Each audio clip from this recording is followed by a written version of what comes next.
네, 오늘 함께 볼 말씀은 요한복음 13장 21절에서 30절 말씀입니다. 예수께서 이 말씀하시고 심령이 괴로워 증언하여 이르시되 내가 진실로 진실로 너에게 이르노니 너희 중 하나가 나를 팔리라 하시니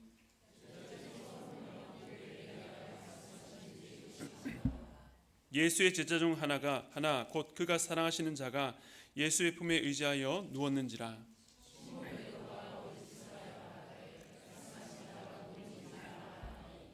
그가 예수의 가슴에 그대로 의지하여 말하되 주여 누구니이까?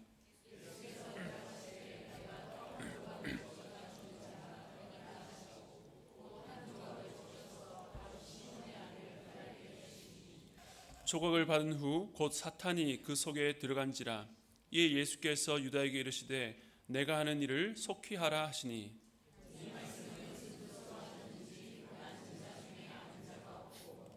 어떤 이들은 유다가 돈괴를 맡았으므로 명절에 우리가 쓸 물건을 사라 하시는지 혹은 가난한 자들에게 무엇을 주라 하시는 줄로 생각하더라. 그 족을 받고 곧 나가니 밤이러라. 아멘. 네, 오늘은 품에 의지하는 인생, 밤을 걷는 인생이란 제목으로 하나님의 말씀을 나누겠습니다. 지난 추석 연휴를 잘 보내셨습니까? 지난주 제가 전했던 말씀대로 하나님께 바른 사랑을 확장하는 데 애를 쓰셨는지요. 이제 10월에 새생명 축제가 있는데요. 주변에 믿지 않는 친구들, 또 가족들, 지인들 위해서 기도하며 그들 위해서 복음을 전하는 이 하반기가 되기를 바랍니다. 우리가 성경을 읽다 보면 성경 난해 구절들을 만나게 됩니다. 성경의 첫 번째 책인 창세기부터 그렇습니다. 어떤 분들에게는 하나님께서 말씀으로 이 천지 만물을 창조하셨다는 것부터 받아들이기 힘들 수 있습니다. 그 이후에 선악과 사건으로 가면 더 많은 질문거리들이 생깁니다.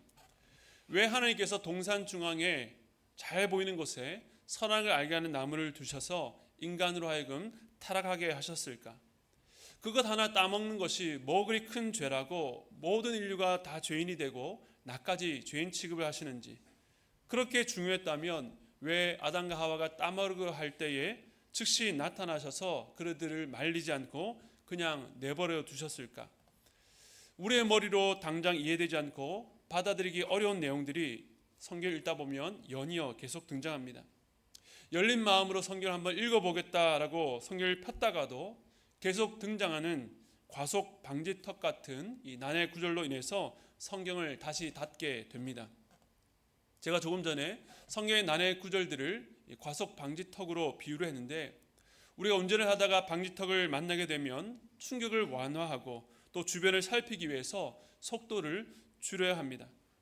그렇지 않으면 운전자와 차가 큰 충격을 받기도 하고 자칫하다가 더 큰 사고가 날 수 있기 때문입니다.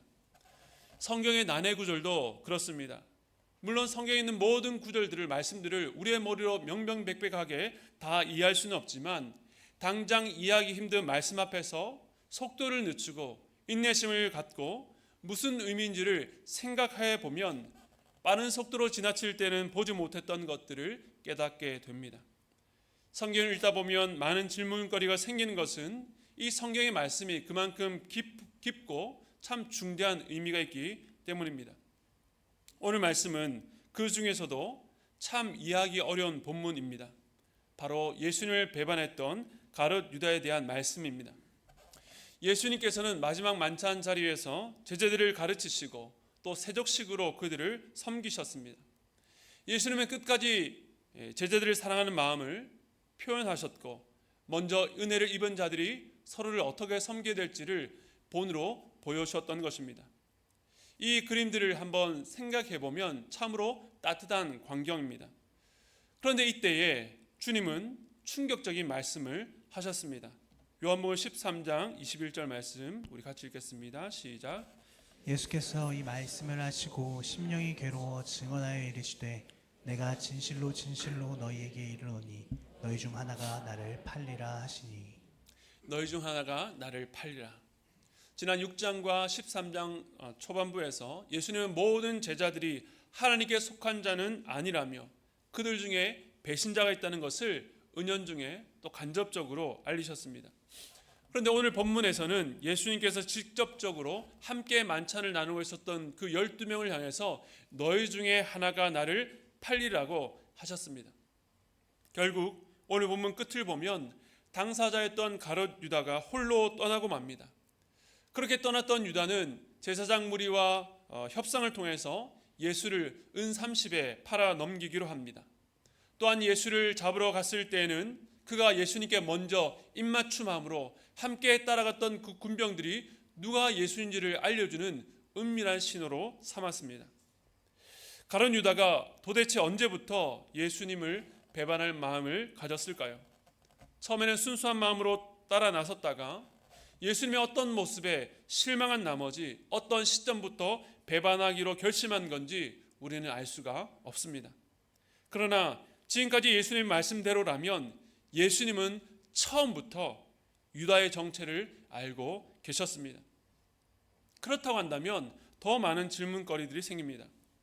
왜 예수님은 그가 배반할 것을 아시면서도 수많은 사람들 중에 그를 12제자 중에 하나로 택하셨을까?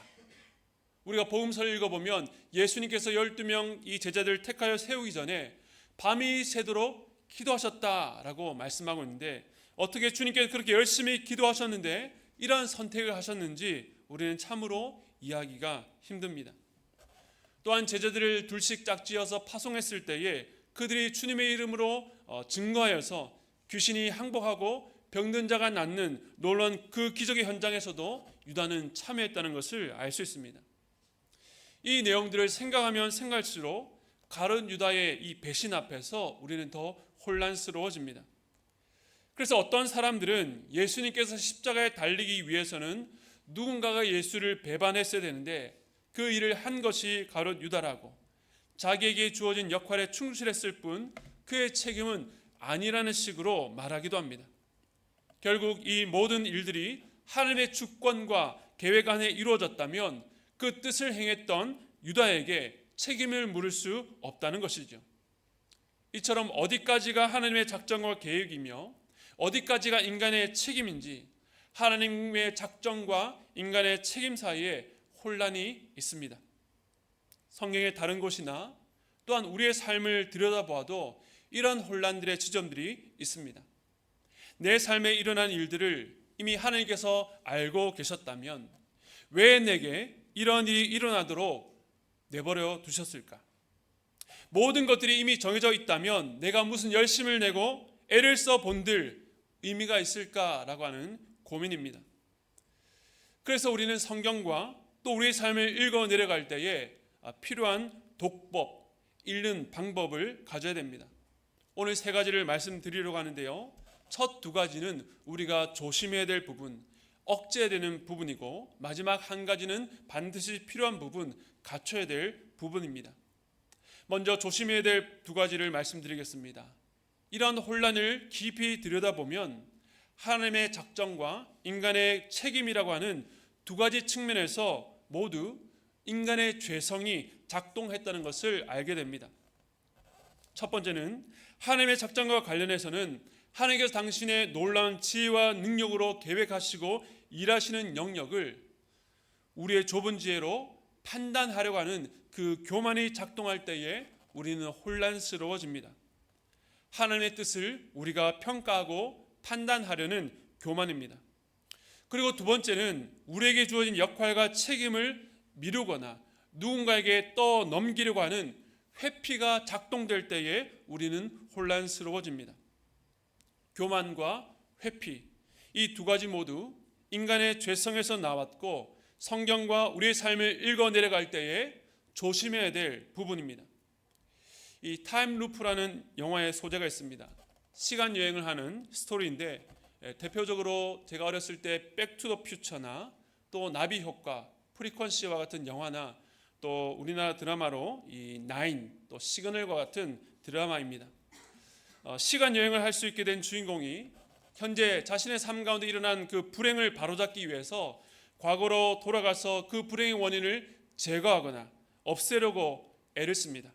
그런데 과거의 하나를 바꾸고 나면 생각지도 못했던 다른 일에도 연쇄적으로 영향을 주게 되면서 상황이 점점 꼬이게 됩니다.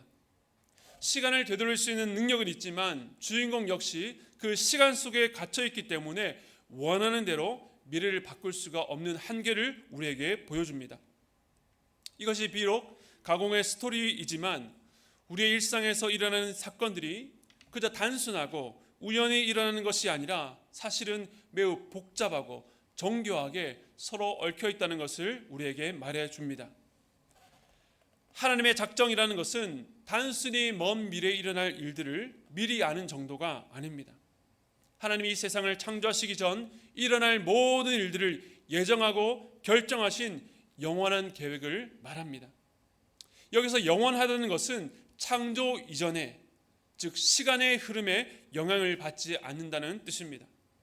즉 변하는 상황이나 환경에 맞춰서 하나님께서 당신의 뜻을 교정하거나 바꿀 필요가 없다는 것입니다. 하나님은 온 우주 만물의 복잡한 관계를 당신의 질서 속에서 운행하도록 놀라운 지혜로 계획하시고 그 모든 것들이 한치 오차도 없이 어떤 불이나 어긋남 없이 완벽하게 이루어 가실 능력을 갖고 계십니다. 그러나 우리는 어떻습니까? 나 한 사람의 인생을 계획하고 그 계획대로 수행하는 것에도 한계와 오류에 부딪히고 수정과 실패를 거듭할 수밖에 없습니다. 그러한 인생이 하나님의 작정에 대해서 우리의 좁은 머리로 무엇이 옳다, 이것은 불의하고 온전치 못하다고 판단할 역량이나 권한이 없다는 것입니다. 우리가 성경과 또 우리의 삶을 읽어 내려갈 때에 마음의 억울함과 분노가 생기는 것은 우리 안에 내 판단이 옳다는 교만이 있기 때문입니다. 그러한 교만을 내려놓고 읽어야 하는 것입니다. 그런데 사람들은 이렇게 하나님의 작정을 말하면 어차피 하나님께서 모든 것을 선하게 작정하시고 인도해 가신다면 우리의 역할이 필요 있을까라고 생각합니다. 결국 하나님께서 뜻하신 대로 간다면 내가 무언가를 선택하고 노력하든 상관없는 것 아닌가라며 냉소합니다. 이것은 제가 좀 전에 말씀드렸던 두 번째, 바로 회피의 죄성이 작동한 결과입니다. 인간은 자신에게 주어진 선택과 책임을 등한히 하고 모든 결과를 자신 아닌 주변 사람들에게 그리고 결국 하나님께 떠넘기려고 합니다. 선악과를 먹지 말라는 하나님의 명령에 불순종했으면서도 왜 먹지 말아야 될 선악과를 동산 중앙에 두었냐고, 왜 하나님께서 내게 아내를 주어서 그가 주는 선악과를 먹겠냐고 하나님께 책임을 떠넘깁니다.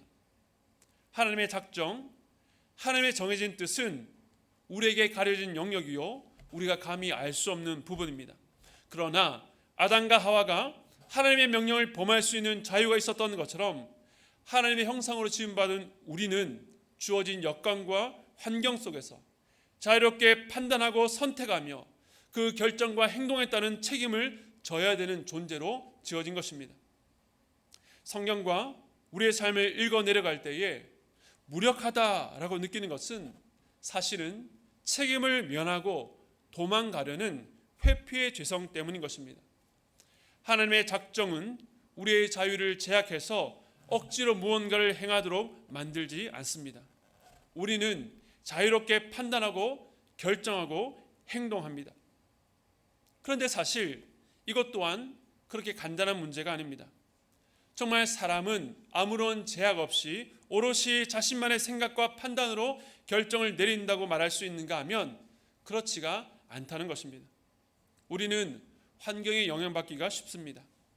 어떤 가정에서 자라왔는지 성장 배경이 우리의 판단에 영향을 미칩니다. 내가 자라면서 보고 느낀 것들이 내 가치관에 영향을 줍니다. 때로는 내 결핍과 상처가 오늘 나의 선택에 영향을 줍니다. 그런데 성경은 그것보다 한 걸음 더 들어갑니다. 한 사람이 내린 결정 뒤에 우리가 다 이해할 수 없는 숨겨진 배경이 있다는 것입니다. 성경에서 하나의 예를 들어보겠습니다. 우리가 잘 아는 다윗 왕인데요, 그가 통치 말기에 이런 일을 행합니다. 사무엘하 24장 2절 말씀 우리 함께 읽겠습니다. 시작. 이에 왕이 그 곁에 있는 군사령관 요압에게 이르되 너는 이스라엘 모든 지파 가운데로 다니며 이제 단에서부터 브엘세바까지 인구를 조사하여 백성의 수를 내게 보고하라 하니. 이 왕으로서 백성들의 수를 세는 것이 뭐가 문제냐라고 할 수 있지만 이것은 다윗의 교만에서 나온 결정이었습니다. 다윗은 통치 말년에 과연 내가 다스린 이 나라의 규모가 얼마나 되는지를 확인하고 자랑하고 싶었습니다. 이것은 하나님이 기뻐하지 않는 일이었고 그의 참모였던 요압조차 이것은 하나님 앞에서 죄를 범하는 것이라고 거듭 말렸지만 다윗은 끝내 자신의 고집을 꺾지 않았습니다. 누군가가 다윗에게 이 결정을 하도록 강요하거나 밀어붙인 것이 아니라 그 스스로 내린 결정과 판단이었습니다. 그런데 이 결정 이면에 숨겨진 원인이 있었는데 같은 사건을 기록한 다른 본문 역대상 21장 1절에 이렇게 말합니다. 사탄이 일어나 이스라엘을 대적하고 다윗을 충동하여 이스라엘을 계수하게 하니라. 무슨 말입니까? 다윗의 결정 뒤에 사단이 일어나서 이스라엘을 대적하려고 다윗을 충동했다라고 말씀합니다. 사탄이 다윗의 마음을 충동해서 그가 이런 결정을 내리도록 자극한 것입니다. 그런데 더 놀라운 것은 우리가 아까 읽었던 사무엘하 그 말씀 바로 앞구절입니다. 사무엘하 24장 1절 말씀 우리 함께 읽겠습니다. 시작. 여호와께서 다시 이스라엘을 향하여 진노하사 그들을 치시려고 다윗을 격동시키사 가서 이스라엘과 유다의 인구를 조사하라 하신지라. 하나님께서 이스라엘을 치시기 위해서 다윗을 격동했고 그로 인해서 다윗이 인구 조사를 실시했다고 말씀합니다. 정리하면 다윗의 잘못된 결정 이면에 사단만 아니라 하나님도 영향을 끼쳤다는 것입니다. 물론 하나님께서 다윗을 치기 위해서 그가 죄를 짓도록 사단을 들어서 유혹하게 하신 것은 아닙니다. 하나님은 사람을 넘어뜨리려고 시험하시는 분이 아니기 때문입니다. 다윗의 죄, 그의 선택은 오로지 그의 책임이었습니다. 사단이 유혹했고 다윗은 거기에 넘어가서 죄를 범했습니다. 그러나 이 사건 뒤에 하나님께서 계셨다는 것은 우리가 참 이해할 수 없는 신비에 속한 영역입니다. 하지만 이 사실은 다윗의 범죄조차 하나님의 손에서 벗어난 일탈이 아니라 하나님의 그 크신 계획, 작정 안에 있다는 것을 말해줍니다. 그것은 바로 다윗의 죄악까지도 감싸 안으시는 하나님의 절대적인 주권과 영향력 안에 있다는 것입니다. 다시 오늘 본문으로 돌아와서 가룟 유다의 배신도 마찬가지입니다. 예수님은 가룟 유다가 배반할 것을 처음부터 알고 계셨습니다. 그러나 이 일은 하나님의 계획에서 벗어나 제 멋대로 벌어진 일이 아니라 하나님의 작정 안에서 일어난 일이었습니다. 하지만 하나님의 작정은 가룟 유다가 자신의 의지와는 상관없이 죄를 짓게 만들지 않고 유다는 사단의 충동을 받아서 스스로 판단하여 내린 결과요 그의 책임이었습니다. 그래도 의문이 남지만 우리는 이 사건을 대할 때에 먼저 우리의 교만한 마음과 회피하려는 본능을 내려놓고 겸손하게 읽어야 하는 것입니다. 제가 아까 세 가지 중에서 두 가지 피해야 되는 것을 말씀드렸는데 이제 마지막 남은 한 가지 이러한 본문을 읽어 내려갈 때에 필요한 읽기 방법을 말씀드리겠습니다. 하나님의 작정과 인간의 책임을 읽을 때에 놓지 말아야 될 중요한 것이 있습니다. 우리가 아까 읽었던 본문 13장 21절 다른 부분을 중심으로 해서 다시 한 번 더 읽어보겠습니다. 읽겠습니다. 시작. 예수께서 이 말씀을 하시고 심령이 괴로워 증언하여 이르시되 내가 진실로 진실로 너희에게 이르노니 너희 중 하나가 나를 팔리라 하시니. 예수님께서 너희 중에 하나가 나를 팔리라 말씀하실 때에 주님의 마음에 대해서 설명하고 있습니다. 심령이 괴로워 증언하여 이르시되 주님의 심령이 비통하고 괴로우셨습니다.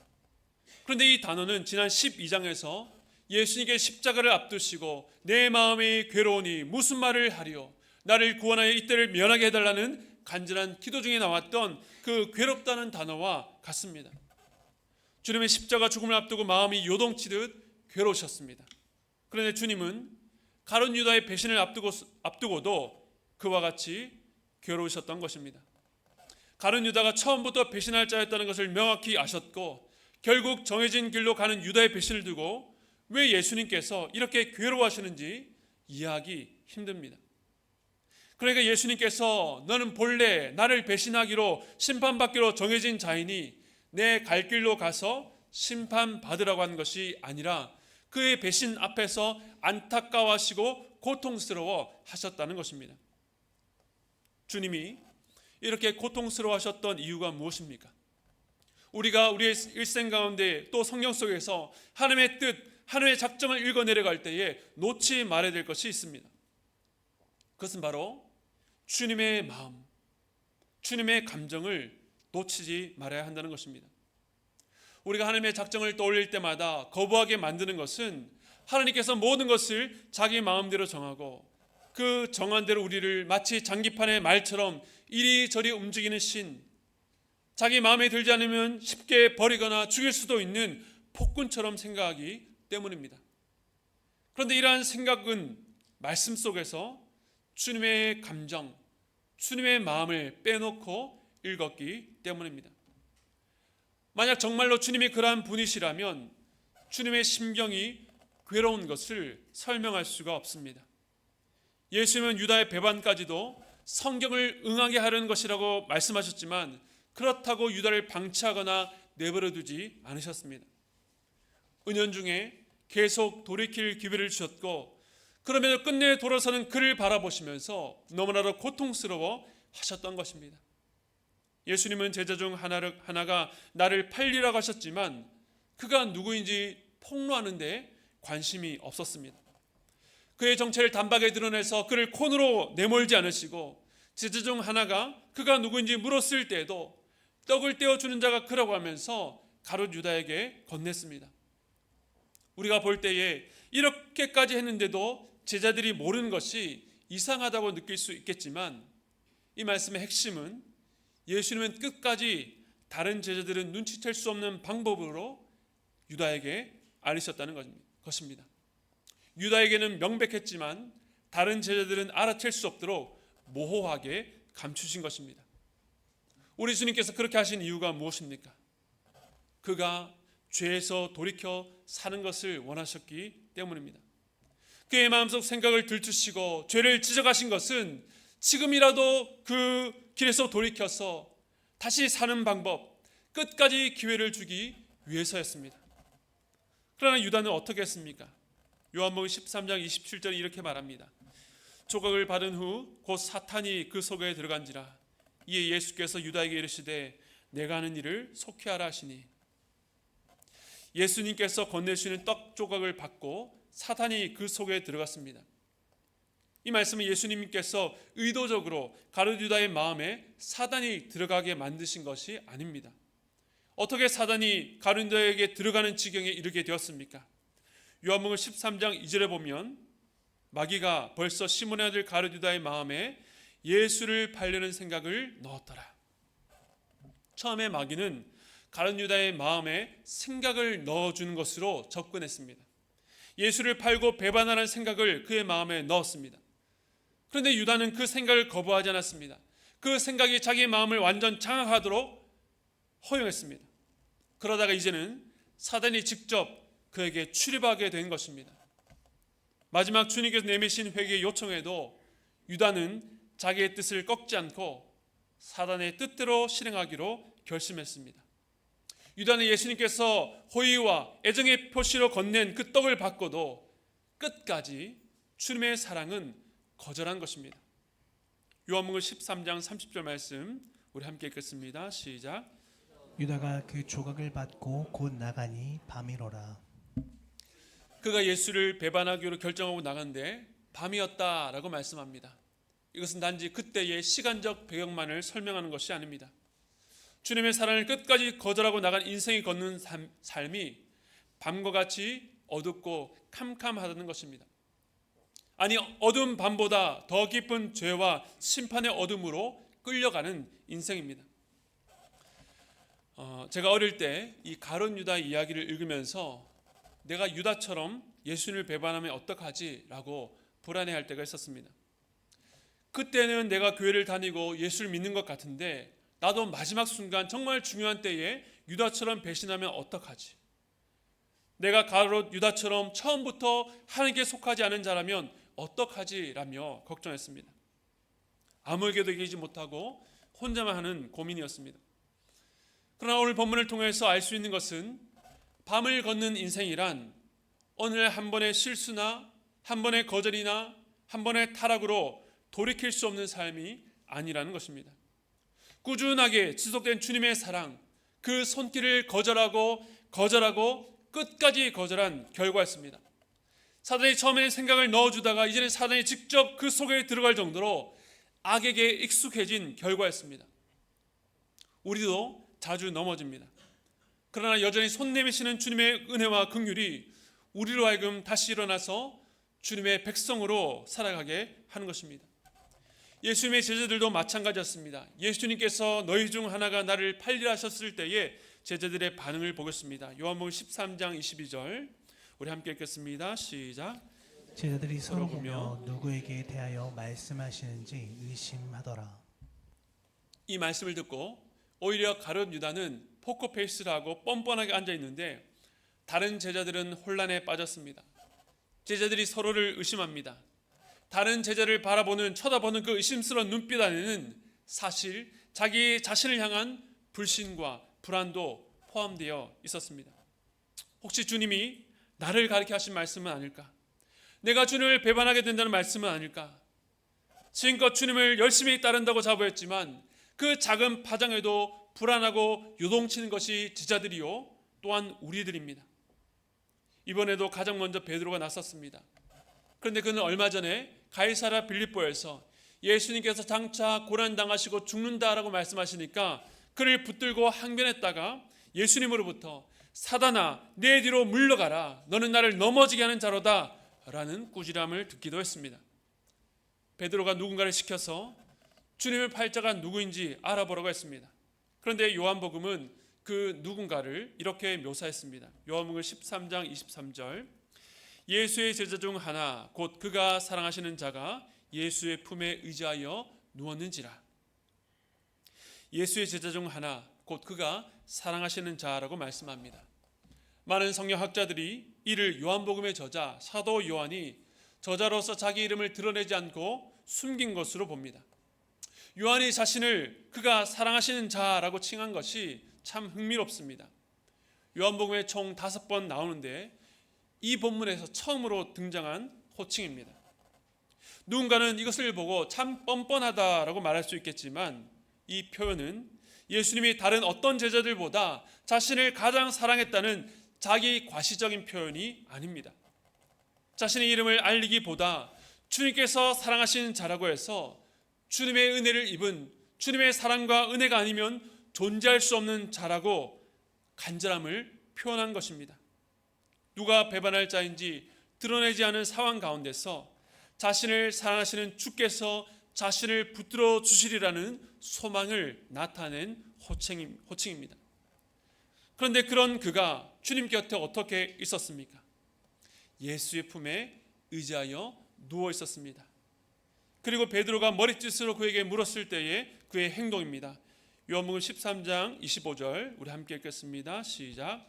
그가 예수의 가슴에 그대로 의지하여 말하되 주여 누구니까.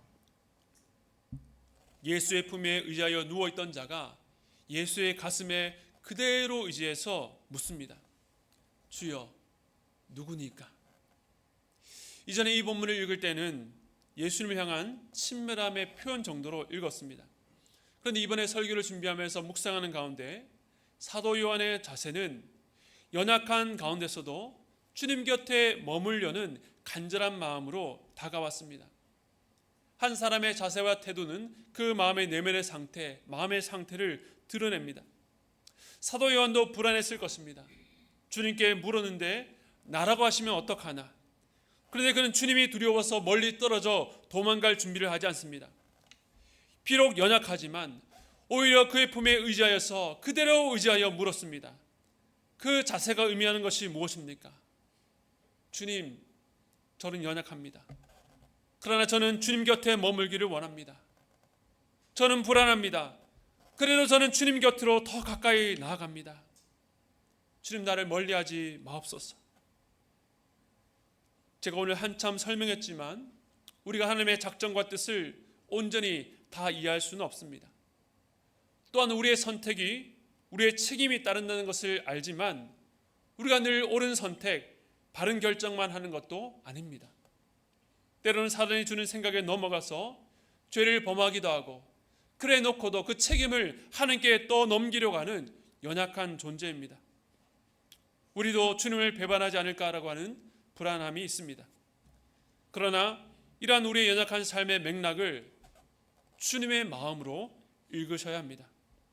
주님께서는 우리의 삶을 기계적으로 냉정하게 다루지 않습니다. 하나님, 왜 내 인생에 이런 일이 일어나게 내버려 두셔서 나를 비참하게 만드십니까? 왜 이토록 나를 냉정하게 밀어내십니까? 이해할 수 없는 비참한 일을 만나서 불안과 염려 가운데 반항할 때에도 주님은 우리와 함께 고통하시고 함께 아파하시는 분입니다. 우리를 보시며 심령이 괴로워하십니다. 결단코 무감각하고 무정하게 우리를 대하지 않습니다. 우리를 향해서 주님이 그런 마음을 갖고 계시다면 우리는 어떻게 해야 합니까? 우리의 계속된 반항과 거절에도 여전히 손 내미신 주님의 손을 끝내 뿌리치고 밤을 걷는 인생이 아니라 자신의 약함과 허물이 드러날수록 주님의 품에 의지하는 인생으로 살아야 하는 것입니다. 나도 내 마음을 잘 모르는 불안하고 약한 인생이지만 그럴수록 주님, 나를 불쌍히 여겨 주옵소서, 주님의 품에 더 가까이 의지하기를 원합니다 라고 고백하며 주님 곁으로 나아가야 하는 것입니다. 하나님의 작정은 결코 기계적인 인과관계로 이 세상을 다스리시는 냉혹한 통치 방식이 아닙니다.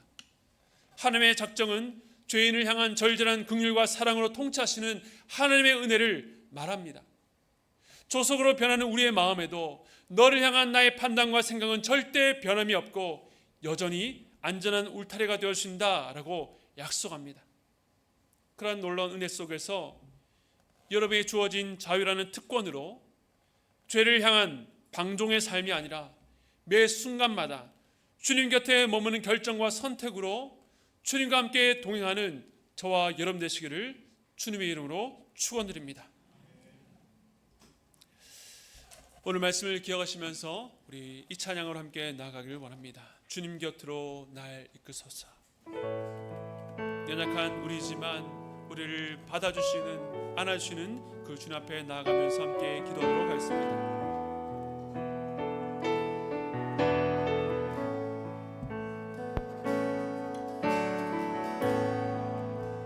주님 곁으로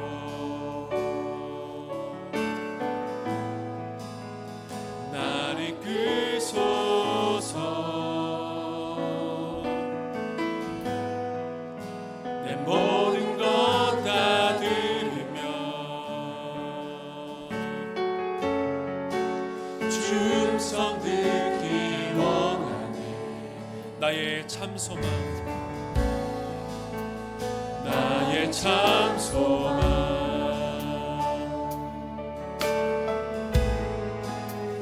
그 무엇과도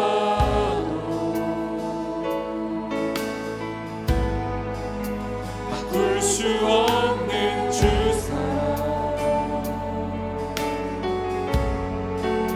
그 품 안에 나 함께 주님의 길로, 주님의 길로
앞에 내 모든 것 다 드립니다. 모든 것 다 드립니다. 주님 우리에게 말씀하여 주옵소서. 충성 듣기 원하는 주님은 나의 참 소망 되십니다. 나의 참 소망.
다시 한 번 더 고백했습니다. 주님만이 내 모든 것 되시니.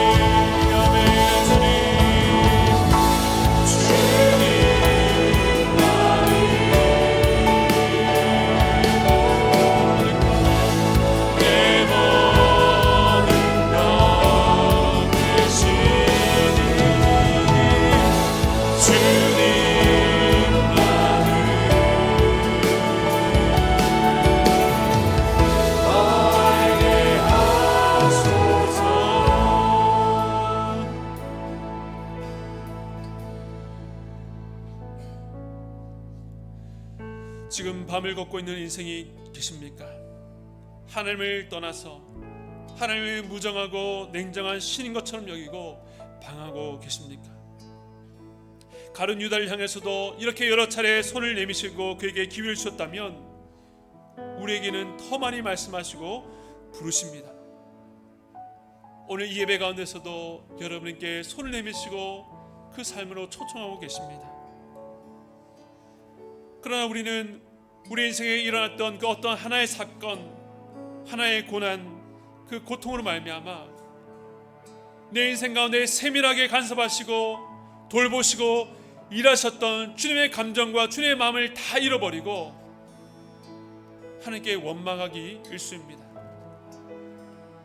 그러나 우리가 오늘 이 시간에 우리 인생 가운데 일어났던 이해할 수 없는 일, 그 고난과 고통을 주님의 마음으로 다시 한번 읽기를 원합니다. 나를 향한 그 긍휼과 사랑을 놓지 아니하시고 계속해서 거듭해서 부어오시는 그 하나님의 놀라신 사랑, 하나님께 반항하고 주님의 곁을 떠났음에도 불구하고 포기하지 아니하시는 그 주님의 사랑, 그 사랑이 여전하오니 오늘 우리가 그 주님의 곁으로 그 주님의 품에 의지하며 나아가길 원합니다. 주님을 배반하고 떠나갔던 우리지만 오늘 염치불구하고 주님 곁으로 나아갑니다. 우리를 밀어내지 아니하시고 우리를 품으시는 그 하나님의 사랑 안에 안기길 원합니다. 주님 우리를 안아 주시옵소서. 우리의 눈물과 상처를 주님 닦아주시고 주님의 사랑의 품으로 그 날개 그늘 아래 우리를 품어 주시옵소서. 그런 간절한 소망을 가지고 함께 기도하며 나아가도록 하겠습니다. 하나님 아버지를 감사합니다. 오늘 주님 앞에 나아갑니다. 하나님, 오늘도 인생에서 내가 도저히 이해할 수 없는, 납득할 수 없는 그 고난과 고통을 만나서 아우성치고 울부짖는 주님의 백성들의 그 눈물을 주님 외면치 않으신 줄 압니다. 하나님, 이 시간 주님 찾아가 주셔서 내가 너를 홀로 내버려두지 않았단다. 내가 너를 방치하지 않았단다. 나도 심령이 괴로워 네 곁에 있단다 말씀하시는 그 주님의 음성을 들을 수 있도록 붙잡아 주시옵소서. 우리의 삶의 모든 부분을, 그 복잡한 얽힌 실타래를 하나도 놓지 아니하시고 세밀하고 따뜻한 마음으로 바라보시며 우리의 삶을 선하게 이끄시는 그 하나님 앞에서 그 하나님의 눈으로 우리의 삶을 다시 한 번 더 들여다볼 수 있도록, 읽어 내려갈 수 있도록 주여 붙잡아 주시옵소서.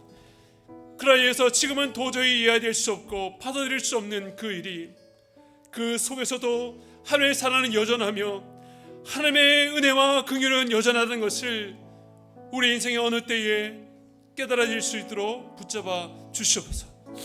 주님, 우리는 불안합니다. 주님, 우리는 연약합니다. 그러나 그것으로 말미암아 주님으로부터 도망가지 아니하고 주님의 품에 안기기를 원합니다. 주님의 품에 의지하기를 원합니다. 그대로 의지하기를 원합니다. 주님, 우리의 연약한 인생을 감싸주시고 싸매어주시고 이 고난의 길을, 이 불안한 인생 길을 함께 걸어가 주시기를 간절히 소원합니다. 그 주님과 함께 걸어갈 때에 우리의 삶이 그 어떤 문제와 어려움 가운데서도 선하신 주님께서 우리의 삶을 여전히 붙들고 계시오니 우리는 그 안에서 안전하며 또 편할 수 있음을 고백하오니 그 삶으로 걸어갈 수 있도록 붙잡아 주시옵소서.